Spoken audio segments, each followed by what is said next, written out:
बिगाड़ा काम बिगाड़ा। तीन बहुओं के रवैये से सासू माँ बहुत परेशान थी।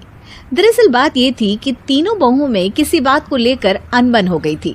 तब से ही तीनों एक दूसरे से मुंह फुलाए रहती थी। ना कोई सीधे मुंह किसी से बात करती, ना किसी का कहना मानती। पड़ोसी भी इस बात को जानते थे और जाने कैसे कैसे बातें भी करते। इसीलिए सासू माँ ने तीनों बहुओं को तुरंत अपने कमरे में बुलाया। मैं कई दिनों से देख रही हूँ, तुम तीनों अलग अलग सारे काम कर रही हो। ये सब नहीं चलेगा, तीनों को मिलकर ही काम करना पड़ेगा। सास की बात सुनकर एकदम से बड़ी बहू बोल उठती है। नहीं मम्मी जी, मैं इन दोनों के साथ कुछ नहीं कर सकती। मैं इस घर की बड़ी बहू हूँ, फिर भी ये मेरा कहना बिल्कुल भी नहीं मानती। अरे जेठानी जी, जानबूझकर मुझे डबल काम करवाती है आप, और छोटी मुझसे टेढ़े मुंह ही बात करती है। इन दोनों के बीच हमेशा सैंडविच बन जाती है मेरी, और मैं हमेशा आलू की तरह बीच में मसली जाती हूँ। मम्मी जी, इन दोनों को लगता है कि मैं छोटी हूँ तो इनके पैरों तले दब जाऊंगी, लेकिन नहीं, मेरा भी उतना ही अधिकार है जितना इन दोनों का है। बड़ी आई दोनों मेरी चुगली करने के लिए, मुझे क्या कम समझ रखा है। तीनों बहू एक दूसरे से बहस करने लगती है और सास दोबारा ये देखकर टेंशन में आ जाती है और सबसे कहती है, चुप हो जाओ, अब से तुम तीनों सारे काम एक साथ करोगी, आंख बंद करके एक दूसरे की बात सुनोगी। तुम तीनों इस बात को गांठ बांध लो, वरना अगली छुट्टियों में तुम्हारा अपना मायके जाना कैंसिल। सास की बातें सुनकर डर के मारे तीनों हामी भर देती हैं। जी मम्मी जी, मैं समझ गई। हाँ मम्मी जी, जैसा आप कहें, आप जो कहेंगी मैं वही करूंगी। तीनों बहू सास की बात को गांठ बांध लेती है और वादा करती है कि अब से सारे काम वो तीनों एक साथ मिलकर ही करेंगी। ये सब देखकर सास खुश हो जाती है और वहां से चली जाती है। नीचे जाकर वो देखती है कि घर में शर्मा जी आए हुए होते हैं। सास जोर से आवाज लगाकर कहती है, अरे बहू, जरा चाय बनाकर तो लाना, शर्मा जी आए हैं। सास की बात सुनकर तीनों बहू तुरंत किचन की ओर भागती है और चाय बनाना शुरू कर देती है। मुझे तो एकदम मसाले वाली कड़क चाय पसंद है, तो हम शर्मा जी के लिए मसाले वाली चाय ही बनाएंगे। अरे नहीं दीदी, गर्मी के मौसम में मसाला चाय कौन पीता है? मैं तो शर्मा जी के लिए इलायची वाली चाय ही बनाऊंगी। ये कैसी बात कर रही हैं आप दोनों? मेरी मम्मी ने सिखाया है कि मेहमान को ज्यादा दूध और शक्कर वाली चाय देनी चाहिए, वरना वो घर वालों को कंजूस समझते हैं। तो मैं तो शर्मा जी को ऐसी ही चाय दूंगी। तीनों बहुएं अपने अपने तरीके से चाय में शक्कर, मसाला, पत्ती सब डाल देती है। उबलने के बाद तीनों मिलकर चाय बाहर लेकर जाती है और शर्मा जी और सासू माँ को देती हैं।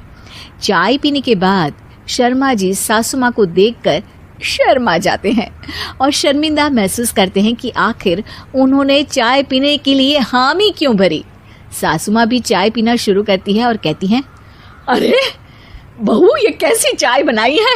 चाय है या मीठे दूध की बासुंदी? हाँ, चाय अच्छी नहीं लगी क्या? कोई बात नहीं, हम पराठा बनाकर लाते हैं। चलो चलो अंदर। हाँ चलो, हाँ आती हूँ मैं भी। नहीं, मेरा पेट चाय ने ही चौपट कर दिया, वही काफी है। पराठे से पोपट नहीं करवाना, मैं तो चलता हूँ। शर्मा जी चुपचाप पतली गली से निकल जाते हैं। अगले दिन सास बहुओं से कहती है, अरे बहू, जाओ जाके ऊपर के गेस्ट हाउस की सफाई कर दो। कल हमारे यहाँ मेरे दूर के रिश्तेदार आने वाले हैं, तो पूरे कमरे को चमका देना, समझी?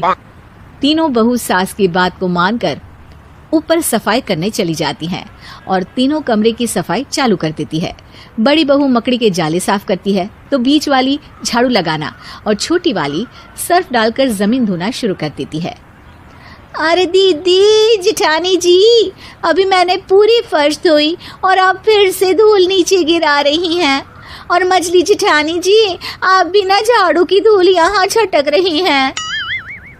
अरे तीनों को साफ करना है, एक साथ सफाई करते हैं ना। अरे वही तो, हम साथ साथ हैं, घर साफ साफ है। तीनों बहू ऐसे ही काम में उलझ जाती है और 2 घंटे तक एक ही कमरे की सफाई करती रहती है। बहुत देर से अपनी बहुओं को ना देखने के कारण सास ऊपर कमरे में उन्हें देखने जाती है, लेकिन कमरे में घुसते ही वो गीली फर्श पर फिसलने के कारण नीचे गिर जाती है। ओरी मोरी मैया, हड्डी मरोड़ के रख दी। आए मेरी तो कमर ही टूट गई रे। तीनों बहुएं सास को उठाती हैं और बिस्तर पर सुला देती है। अरे मेरे हाथ पैर दर्द कर रहे हैं, दबा दो आराम मिलेगा। हाँ जी माँ जी। अरे जी माँ जी, जी माँ जी। और तीनों बहुएं एक साथ सास के हाथ को दबाना शुरू कर देती हैं। माँ की तो चीख ही निकल जाती है और नतीजा ये होता है कि सास के बचे हुए शरीर में भी दर्द उठ जाता है। हाय राम, ये क्या कर दिया तुम तीनों ने। अरे मेरी तो किस्मत ही फूटी है कि तुम जैसी बहुएं मुझे मिली। हे भगवान, पूरे शरीर में दर्द बढ़ गया है। अब तो पता नहीं कि चल भी पाऊंगी या नहीं। माफ करो, मुझे गलती हो गई मुझसे कि तुम तीनों को एक साथ काम करने के लिए बोला। सोचा था तीनों मिलके अच्छे से काम करेगी, लेकिन बड़े बुजुर्ग सही कहते थे कि 3 तिगाड़ा काम बिगाड़ा। तुम लोगों ने ये बात ना आज साबित करके दिखा दी। तुम तीनों को तो समझाना यानी मानो भैंस के आगे भी न बजाना है। तुम्हें अकेले अकेले काम करना है ना, तो अब से तुम अकेले ही अपना अपना काम करो। तीनों बहुएं वहां से जाने लगती है। अरे कहाँ जा रही हो? आप ही ने तो कहा कि अपना अपना काम करो, तो मुझे मुल्तानी मिट्टी लगानी है। अरे मुझे भी तो नेल पॉलिश लगानी है। मुझे ना मेहंदी लगानी है। सास अपना सर पीट लेती है और कहती है, अरे मुझे भी लगाना है कुछ। क्या माँ जी? क्या माँ जी? क्या माँ जी? तुम्हारे घर वालों को फोन तुम्हारी हरकतें बताने के लिए।